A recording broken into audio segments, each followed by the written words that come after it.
Mr. Chair, and thank you for the call.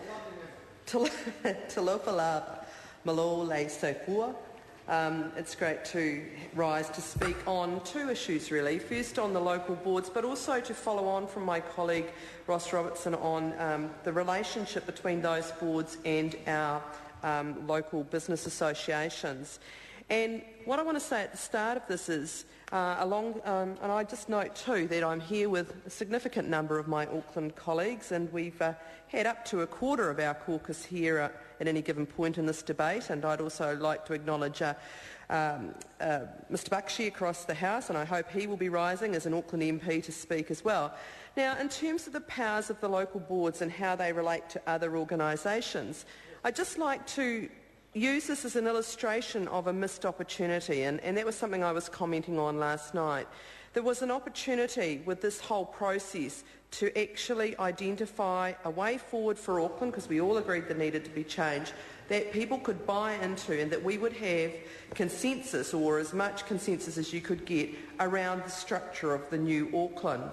And in my community, where I live, in the Maunga Kia electorate and where I work, we have highly functioning community boards, and that's perhaps different than how some people perceive their community boards. We have highly functioning business associations. We have the Tamaki Community Board, the Maunga Kia Community Board, we have the Glen Innes Business Association, the Panmure Business Association, the Ellerslie Business Association and the Onehunga Business Association. And we have many engaged community organisations who want to do the best for our local area. And I say that by way of background because the local boards have not got the power that they need to actually do the job that people want them to do, that, as other colleagues have said, that the overwhelming majority of submitters wanted them to be able to do. And I think sometimes some of the comment is perhaps mistaken. I notice in the majority report, for example, on this bill, it says, we consider that specifying their, that's the local board, role in legislation in detail would compromise the ability of local boards to respond to the unique and varied needs of their local communities. That assumes that that list would be exhaustive, and I don't think that's what we're saying. We're saying that minimum provision should be there, and of course there will be other things that will happen in addition to that, and the permissive, if you like, that Mr Carter and others have talked about.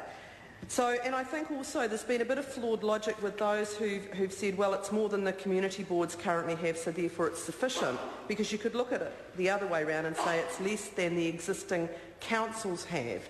So I think we are talking about a new organisation with the local board.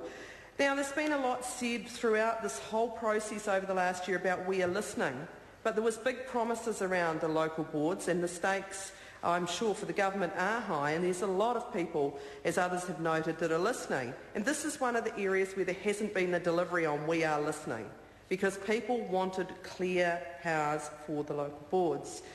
Now, I'd like to talk particularly and follow on from my colleague Ross Robertson around how the relationship between the business associations and the local boards work, and he's correctly read into the record concerns that Mr Cameron Brewer has raised.